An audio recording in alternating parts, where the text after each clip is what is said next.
But is Joe Biden going to keep those policies going? I don't know. We don't know. He hasn't said. I kind of feel like he wouldn't do that. Like you mentioned before, he's going to try and differentiate himself from the Trump administration. So already, we had this Trump put in this executive order about keeping China out, Chinese-made, equipment out of the U.S. electrical grid. And then Joe Biden's like, we're going to freeze that rule, so it's no longer in effect, and review it. And I'm like, if you want to review the rule, wouldn't you leave the restrictions in place? Why would Joe Biden just say, okay, yeah, China come back into the U.S. electrical grid? I think it's a little unclear what happened, and he could potentially be using that for his advantage. But there was sort of a blanket freeze on a lot of last-minute policies by Trump, which I think is in general pretty common for an incoming president to do. And the issue is with Biden, so that could be, I'm so fine. He's frozen those, he reviews them. The issue with the Biden administration is it comes under this cloud of Biden personally and a lot of the people he's appointed to his cabinet, their past failures with China policy, scandals like Hunter Biden, putting this cloud over Biden that gives him the appearance of, you should not be questioning if the U.S. president is really going to condemn genocide. Yeah, and we are. And the other thing, too, is I think it's fascinating how they say that, Donald Trump was the Manchurian candidate for Russia or whatever, that he was a Russian asset, he was a puppet or and all that stuff. And now we actually have this circumstance where, we're 6 weeks out and Joe Biden has not given an address to a joint session of Congress. You'd have to go back to Jimmy Carter in 1977 for the last time it took this long. Now, he was into April, so maybe Joe Biden will still beat Jimmy Carter and give some kind of speech, but he's not giving a press conference in the entirety of his 6 weeks. So already things seem to be a bit unprecedented. And then we had that scenario where he was talking to the Democratic caucus, and then he says, I'll take questions. The camera shuts off. The feed ends. Now, many people on the right said as soon as Joe Biden offered to take questions, they turned the camera off. And the response from the journalists was, he took the questions off camera. You're misunderstanding. You're confused. And my response is, why? Why was he doing the session live and then took the questions off camera? That's a ridiculous excuse. Because either way, the American people deserve to see what our politicians are asking the president and what he is saying to them.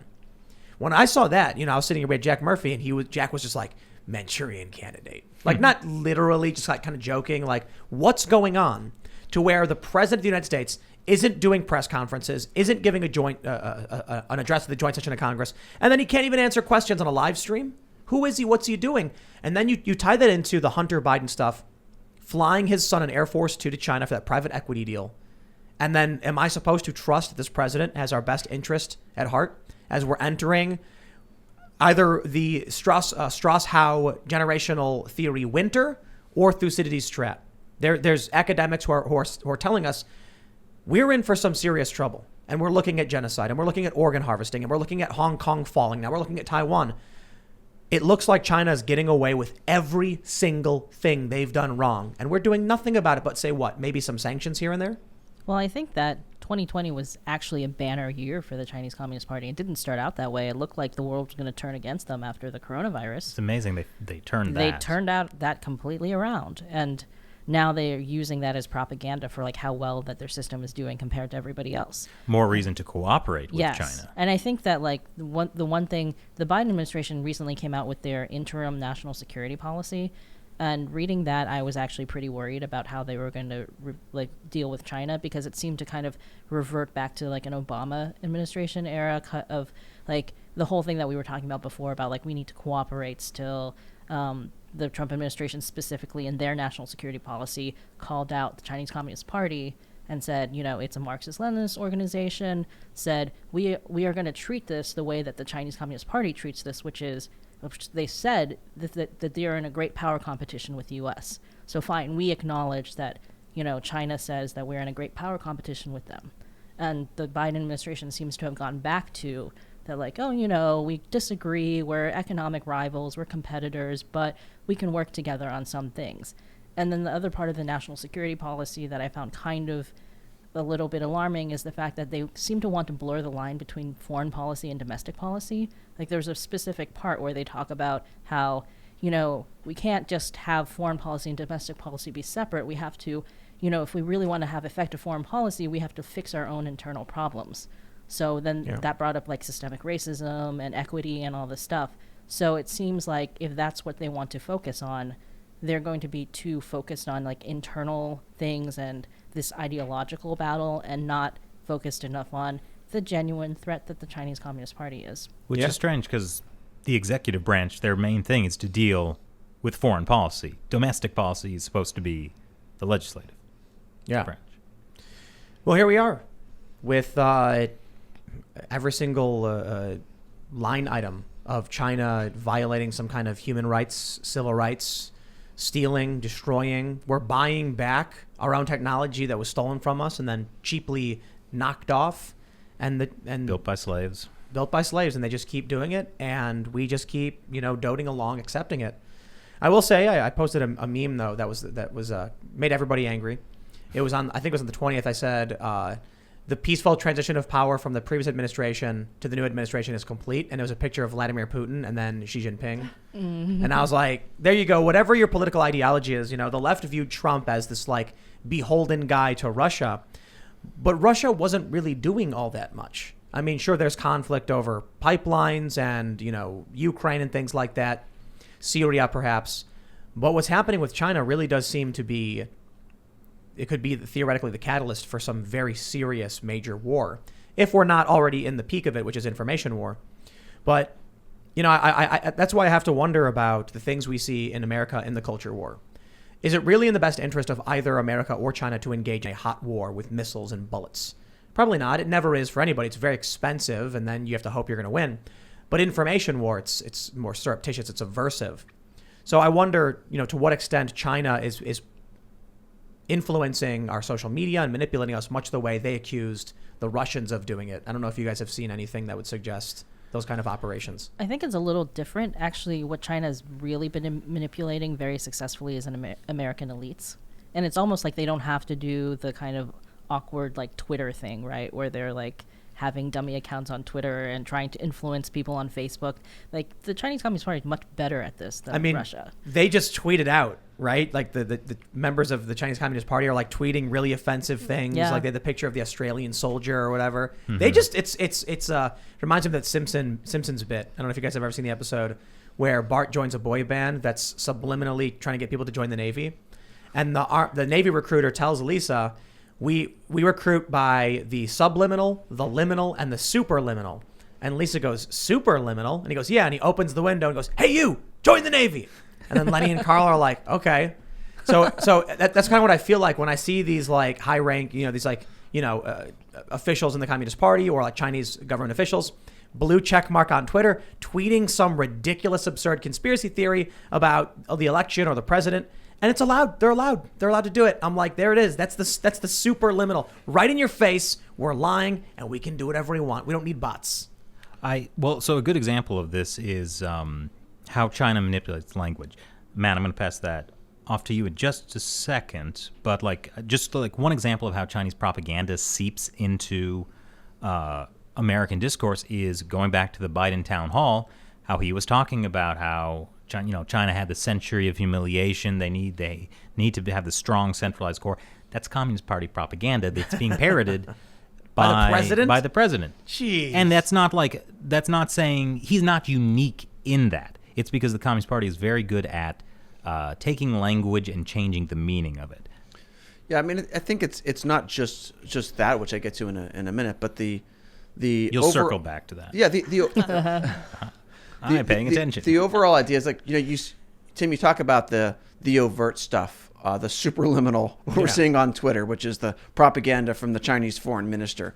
But the real way that we're seeing that influence is actually through what's called elite capture, which is the Chinese Communist Party convincing influential people around the world, including American politicians, American business leaders, American academics. These are and journalists. These are the thought leaders in American society, and the Communist Party is influencing them. And now these groups, the politicians, the business leaders, the media, are all the cheerleaders for the Communist Party. And it may not be so obvious that they're saying rah, rah, rah communism, because they're not saying it that way. what they're saying is like, well, look at, China's lifted millions of people out of poverty. China's a competitor, but we need to work with them. And they've gotten people to parrot these lines, which on the surface seem reasonable, but actually they're exactly what the Communist Party wants. And they do that through a variety of influence campaigns to get these people on their side. The challenge is, like when we hear, whether it's, Bernie Sanders saying, China, I don't like authoritarianism, but China has lifted 700 million people out of poverty, right? Well, that's the propaganda line that's making you think, well, maybe they do have some elements to their system that work, because look how many people they've lifted out of poverty. And it is true that since 1978, hundreds of millions of people in China have gotten out of poverty.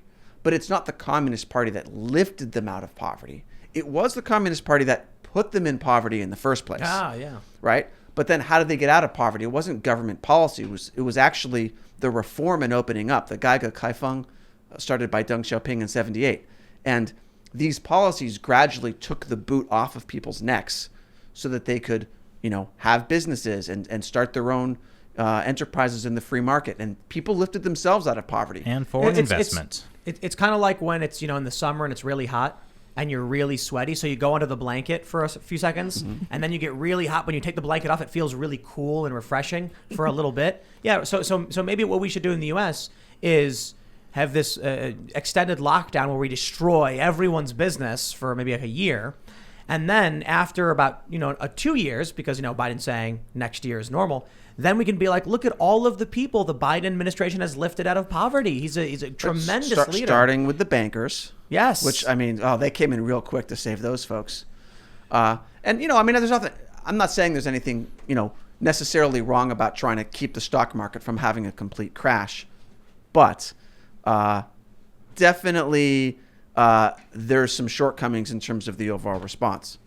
But anyways, to get to the point about like, you've got the Communist Party getting people to repeat these lines. But the problem is, when you hear this, lifting millions of people out of poverty, you also have to realize like that China now says, for example, being out of poverty is a human right. Right? It's the top human right. It's the main human right. Sounds like Bernie Sanders. It's the main human right. And so like a lot of people on the surface, they think, oh, well, like it's so bad to be in this abject poverty. Like maybe it is a human right to have money. And you can agree or disagree on that, but that's not the point.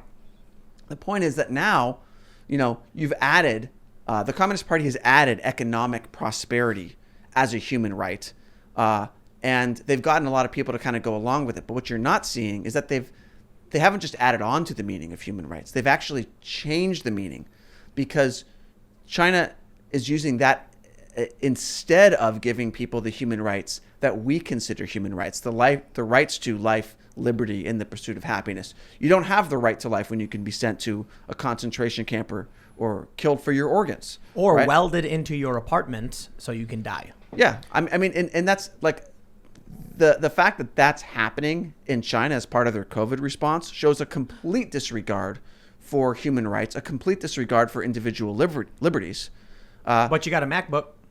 Yeah, well, and then China says, but we stopped COVID. Yeah, we had to weld people in their homes, but we stopped COVID. There's that video which isn't true. The giant bar, they like wedge between the door and the wall so the door can't be opened. Yeah. There's one of like a woman being dragged into like this box on a pickup truck, screaming the whole time. Yeah, well, I think the other thing with the elite capture is like one thing that it's important to notice, and I think we'll see more and more of this, is you'll see people saying we need to re-engage with China. There was a Foreign Affairs magazine article by this guy named Ryan Haas that was basically saying, China alarmism doesn't help anyone. Like, that was basically the title. Sounds like Mark Cuban, right? Yeah, this whole idea that we can't, the Mark Cuban, definitely the whole, like, China's a customer, so we can't really I don't want to criticize them because they're a customer. But, like, this whole idea that, like, we need to, like, re-engage. Like, the Trump administration was wrong to, like, they made the conflict worse when really it was really the Chinese Communist Party. But the whole idea is that we need to now... Like, we need to soften our stance to China. China's not so bad. The Communist Party is not so bad, Yeah, I mean, it's just a little genocide. You want to talk about that It's a little atrocious Economist article? Oh yeah, there was an article in The Economist after the whole genocide thing with the Trump administration, and they said, okay, the Canadian Parliament was voting that it was genocide, and The Economist ran this article basically being like, is it really genocide though?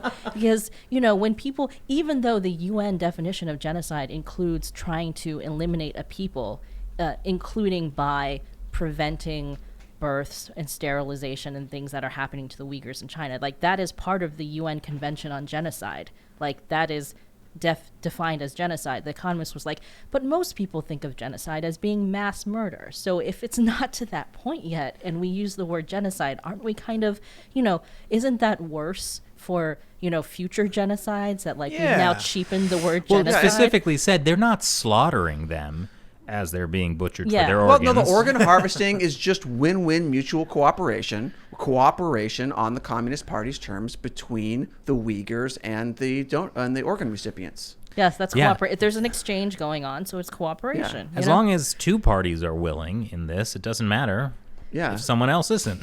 I mean, it's a democracy, so it's for the good of the majority. Yes, what do they say? The people's democratic dictatorships. Well, if they don't view the Uyghurs as people, then there's no... As humans, there's no human rights violation, right? Oh, no, the 56 ethnic minorities of China are very happy. Every year they have a wonderful New Year's show where they bring them all out and have a little dance number. Or they'll give the BBC a guided tour of these alleged concentration camps. And they're singing and they're getting, job skills. And they're dancing for the camera with bruises over their eye. Like, it's It is, but it's very hard for foreigners to see what's actually happening in China. I think you have to break it down, you can't, you just don't get access as a foreigner. And the last time I was in mainland, which was more than 15 years ago, it wasn't even so closed off. But at the time, they wanted foreigners to be in certain parts of the big cities, and they wanted you to be on tours, and they didn't want you to go outside of that. And if you did go outside of that, the authorities might try to get you to go back to your hotel, and now it's even more restrictive, where they keep journalists out of going to villages where controversial things are going on. They keep essentially a foreign reporter can't possibly get into Tibet or Xinjiang anymore. So it's just like the people who are going to China, the politicians, the business people, the academics. They're going to the cities. They're getting on these high-speed rails. They're staying in the 5-star hotels. They're eating at nice restaurants.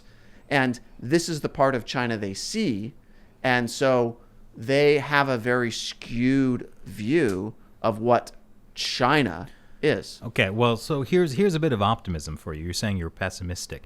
Matt's absolutely right. It's hard for foreigners to know what's happening in China. The reason I started China Uncensored in 2012 was because everything we've talked about tonight is really not new. It's been going on for decades. I started the show because Americans didn't know about it. Americans weren't talking about this and just thought China was like, developing country, it's a democracy, right? There's a president. There's a president, but now you talk about this Pew research, and it's totally shifted. People are talking about the Chinese Communist Party in a way they were not. Yeah. Even 8 years ago, even 5 years ago. It's interesting, the president thing, because I have had multiple conversations with friends of mine who were didn't know that China didn't have democracy because he's called him President Xi Jinping, even though the word in Chinese is not president, it is chairman of the state. Right. So the word that they use in Chinese to talk about Xi Jinping, there's a different word that they use for president that they use to talk about Biden, or it's the word is 总统. Then why do we call him president? It's propaganda? Because they started in the 80s, they started translating president, the 主席, which is chairman, as president. Officially, the official translation in China. In China. And so it's manipulation. Yeah, so they twist the language. Wow. Thanks for checking out this clip from the Timcast IRL podcast. If you want to see the full show, come back to this channel, youtube.com/TimcastIRL, Monday through Friday at 8 p.m., where you can leave comments and super chat, and we actually will read your comments on the show. Don't forget to like, share, subscribe. And if you want exclusive members-only content, segments you can't get anywhere else, go to timcast.com, become a member, and we even have full bonus episodes. Thanks for hanging out, and we'll see you all next time.